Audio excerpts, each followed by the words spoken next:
तो आज था हमारा डे 213 ऑफ नीट 2026 और आज हम लोगों ने करा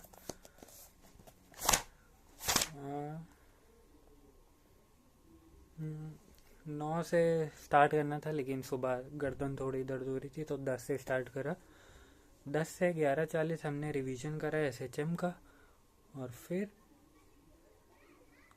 नहीं 10 से 11:55 तक हमने रिवीजन करा एसएचएम का।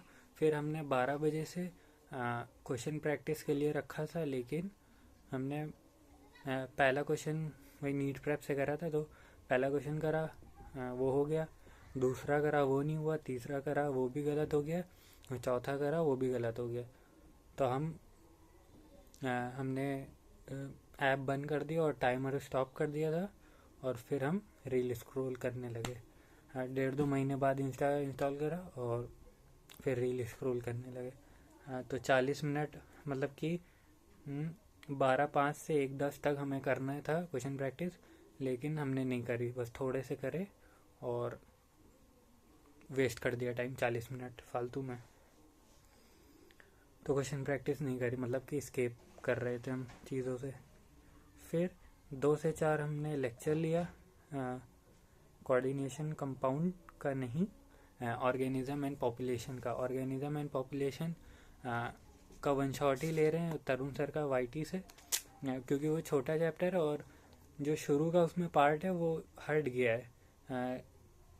तो हमने देखा नहीं कि वो हट गया है, वो पिछली बार भी हटा था लेकिन हमें याद नहीं था, तो हमने थोड़ा बहुत वो भी पढ़ लिया है। तो और जल्दी हो जाता, मतलब कि आधा चैप्टर रिमूव हो गया है ना। फिर तो हमने 2 से 4 लेक्चर लिया, और 4:30 से 5:17 भी लेक्चर लिया ऑर्गेनिज्म एंड पॉपुलेशन का, और वो एंड हो गया। वन शॉट लिया था, वो इजी चैप्टर है। फिर हमने 5:45 से 7:10 7:10 हमें टेस्ट का एनालिसिस करा हमने, जो फुल सिलेबस टेस्ट दिया था।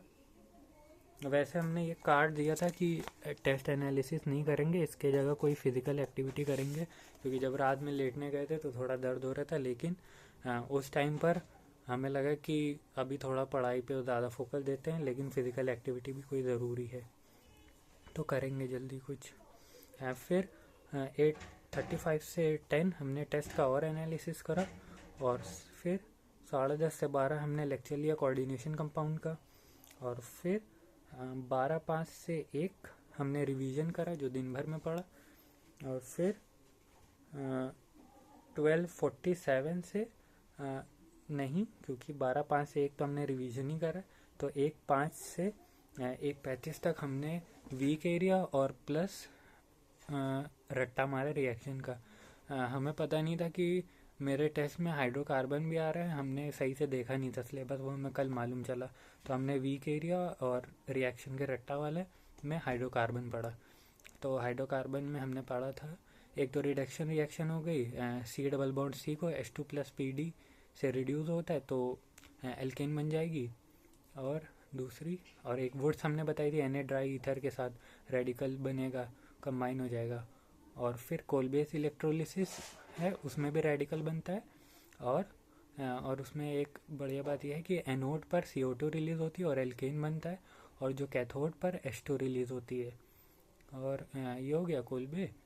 और फिर डिकार्बोक्सिलेशन रिएक्शन, इसमें कार्ब एनायन इंटरमीडिएट होता है, और इसमें जो रिएजेंट है वो NaOH और CaO कैल्शियम ऑक्साइड और हीट। तो RC डबल बॉन्ड हो OH है, कोई कार्बोक्सिलिक एसिड है, तो उसका CO2 उड़ा दो तो एल्कीन बन जाती है। और फिर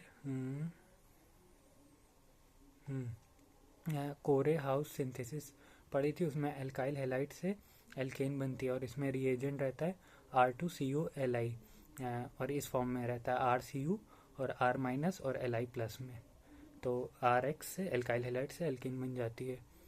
और क्लेमेंसन रिएक्शन है, उसमें रिडक्शन रिएक्शन है, और कोई कार्बोनिल कंपाउंड से एल्केन अगर बनाना हो तो जैसे कि, और क्लेमेंसन में ZnHg और HCl कंसनट्रेटेड HCl। और एक है वुल्किशनर, उसमें रिएजेंट है NH2NH2 और इथाइल सॉल्वेंट है, और ये बेसिक मीडियम में होता है, और सॉल्वेंट इथाइलिन ग्लाइकोल। हाँ, और ये हो गई। और एक है हाइड्रोलिसिस ऑफ कैल्शियम कार्बाइड्स, उसमें था कि अगर हम लोग कैल्शियम कार्बाइड का हाइड्रोलिसिस करेंगे तो क्या बनेगी, alkane alkene alkyne triple C triple bond C बनेगी। तो ये हमने कल 2 लेक्चर रिवाइज करे थे। तो बस आज के लिए इतना ही, मिलते हैं कल।